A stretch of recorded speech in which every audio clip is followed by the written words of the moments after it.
النهاردة داخلين على تجربة كده مش مضمونة، يا نطلع بفطير مشلتت عالمي يا اختراع أكلة جديدة محدش طلبها. هنعمل مع بعض النهاردة الفطير المشلتت بدقيق الحبة الكاملة زي ما انتوا شايفين كده. أيوة هو صحي وكل حاجة، بس الفكرة يعني والسؤال، هو الفطير موافق ان هو يتعمل فيه كده أصلا ويتلعب في ثوابته، ولا هيقلب علينا الدنيا؟ خليكم معايا كده خطوة بخطوة، لو نجحت نبقى عباقرة كده وعملنا حاجة جديدة وصحية، ولو فشلت محدش يعرفنا هنا وأنا أولكم. يلا بينا نغامر وربنا يستر. بسم الله والصلاة والسلام على رسول الله. خير ما نبدأ به. معانا هنا كيلو دقيق حبة كاملة، طبعا اللي لقيته موجود في السوق يعني، وهنشيل منه حوالي كوباية دقيق، وهقول لكم ليه في الآخر يعني هنحتاجها في ايه، عشان لو ما عندكش يعني دقيق غيره. هنحط معانا معلقة سكر، وباكو بيكنج باودر، وذرة ملح صغيرة كده، ومعانا كوباية مياه سخنة، ونحط معانا كوباية تانية جنبنا بس مش سخنة أوي، فترة يعني، ونبدأ نعجن. أول ما العجين بتاعنا يلم نحتاج بقى ايه، نحط حبة بحبة كده من الكوباية التانية لحد ما نشوف هيحتاج أكتر ولا لأ، لأن طبعا كل نوع دقيق وبياخد مية قد ايه، أقل أكتر، فاحنا هنحط واحدة واحدة ونعجن زي ما انتوا شايفين كده. لو أول مرة تتابعوني، ده مطبخ وصفة من القلب على قد الإيد. يا ريت يا ريت كده تشتركوا في القناة وتفعلوا الجرس عشان القناة تكبر بيكم، وحطوا لايك وكومنت حلو منكم، يا رب اللي يحط لايك وكومنت كده نروح نحج سوا السنة الجاية إن شاء الله.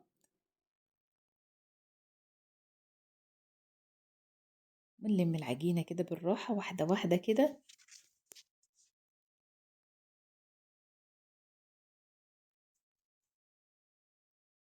طبعا هي يعني ايه، بتاخد وقت طويل شوية في العجن، وبتحتاج عجن حوالي 10 دقايق 10 دقايق علشان يطلع معاكي النتيجة اللي انت عايزاها او النتيجة المرضية يعني في الاخر. فاحنا ايه، هنجيبه على الرخامة معانا كده ونبدأ نعجن نعجن كده.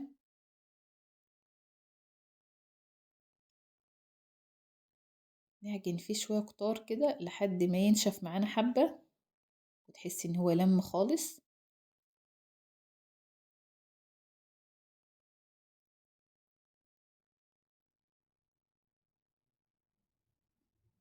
وهقولك على السر دلوقتي اللي هيديكي مطة شوية فيه يعني وانت بتبططيه، عشان يديكي نتيجة مضمونة. طبعا هو بيقطع معانا كده بعد ما خلاص كده بططناه او عجناه كويس كويس كده، وحاسه ان هو بقى قاسي شويه. هنجيب معانا حوالي ربع كوبايه ميه بس سخنه شويه، يعني ايه تقدري تستحمليها بس سخنه، يعني اكتر حاجه تقدري تستحملي. ونبدا نرجع تاني كده نعجنه تاني بالميه السخنه دي.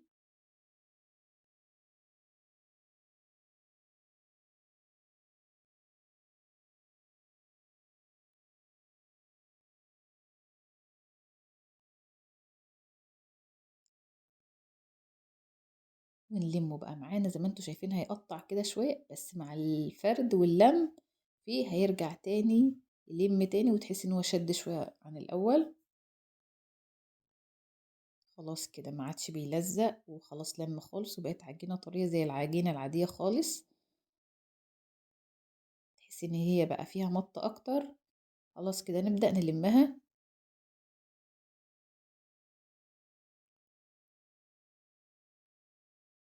بس كده كفاية عليها، ويلا بينا كده ايه، اي بولة عندك حطيها فيها رشة دقيق، وبعدين ننزلها فيها ونغطيها ببلاستيك راب او كيس بلاستيك، ونحطها على جنب كده من ساعة لساعة ونص. ايوه من ساعة لساعة ونص، لانها بتاخد ترتاح فترة طويلة.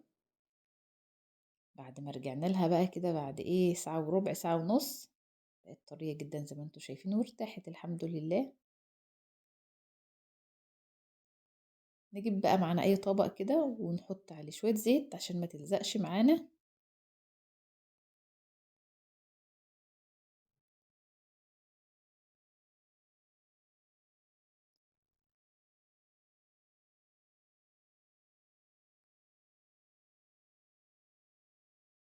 وتعالوا بقى نقطعها مع بعض كده 4 كور.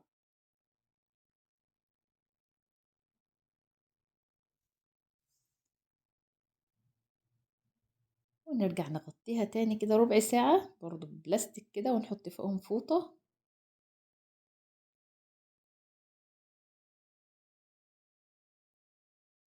ومعانا هنا حوالي نص كوباية زبدة دوبها في الميكرويف. لو عندك سمنة أحسن بصراحة.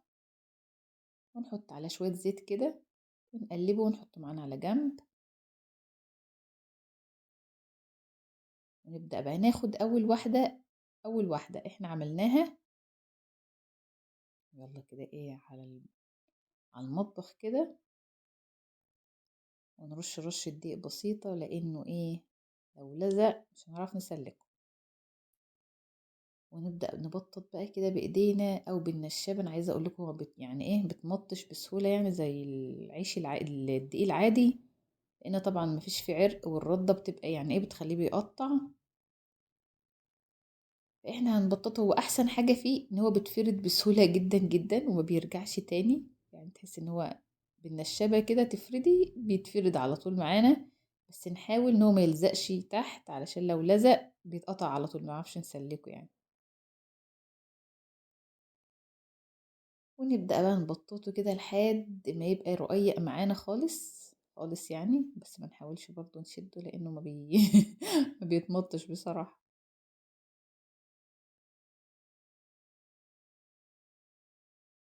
يعني.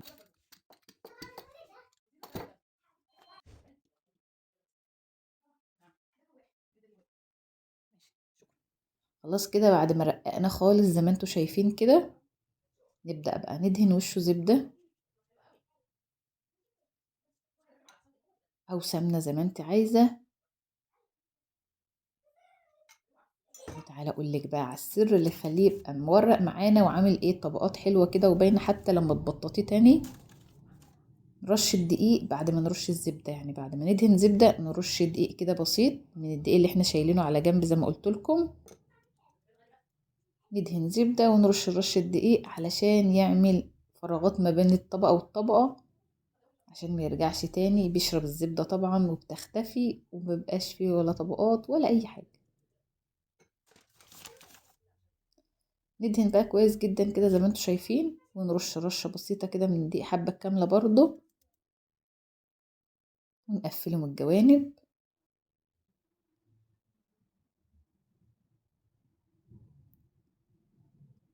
ونشيله معانا كده على جنب لحد ما يرتاح معانا شوية. وتعالوا اوريكم كمان نعمل واحدة تانية. يبقى اي صينية معانا كده وبرضو نرش لها رشة دقيق. ونعمل واحدة تانية زي ما انتوا شايفين برضو. على فكرة كل ما بيرتاح اكتر كل ما بتفرد بسهولة جدا جدا. ولا بتقطع ولا اي حاجة هو بالنشابة كده بتفرد على طول. ندهن بقى زبدة بتاعتنا او السمنة. وبرضو نرش رشة كده ايه من الدقيق.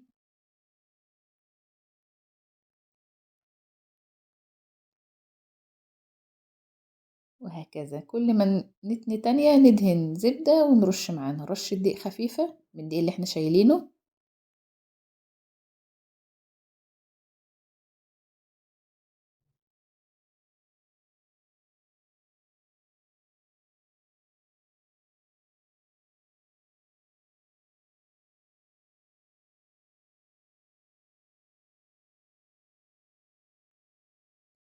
ونعمل معانا كل الكمية بنفس الطريقة.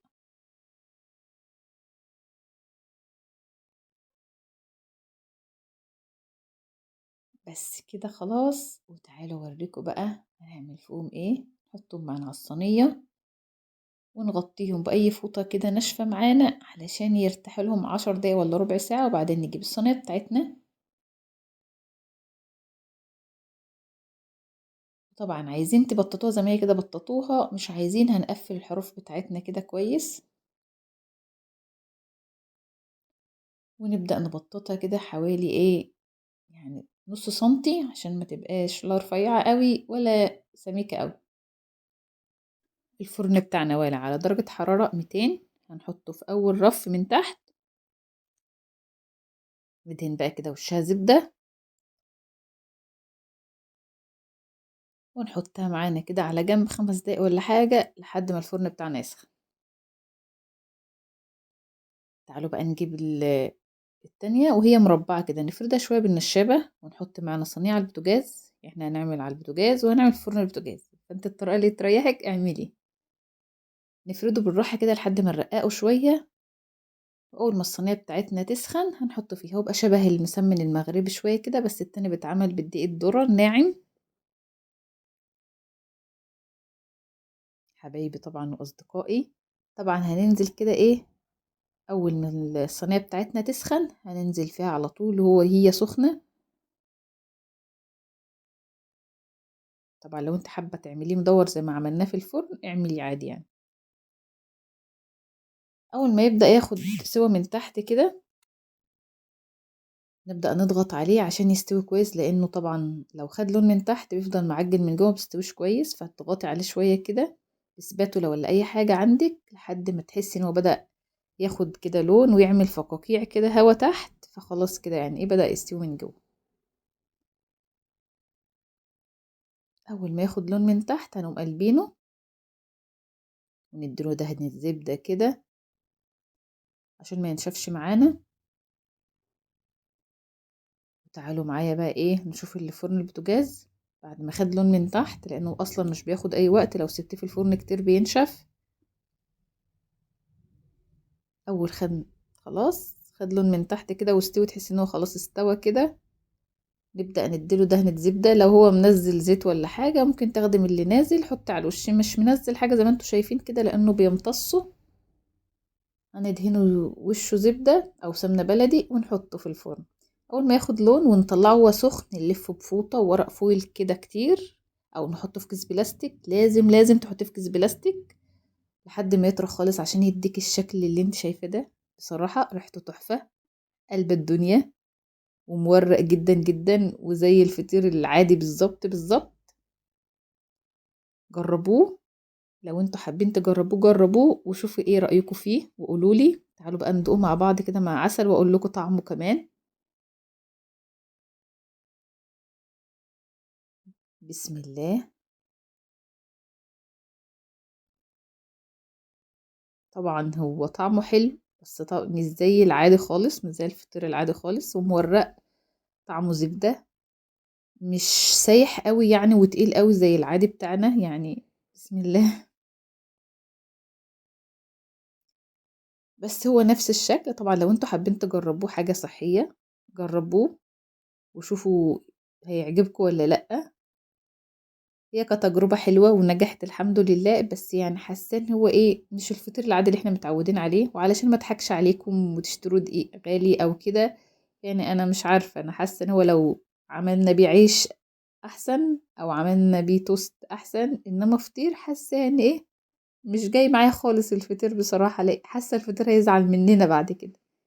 المهم انتوا جربوه وقولوا لي ايه رأيكم فيه، واشوفكم تاني ان شاء الله. وصفة من القلب على قد الايد. لو وصلتوا لحد هنا حطوا لايك وكومنت حلو منكم، واللي ما اشتركش يشترك. وشكرا من قلبي لكل اللي بيتابع الفيديو للاخر.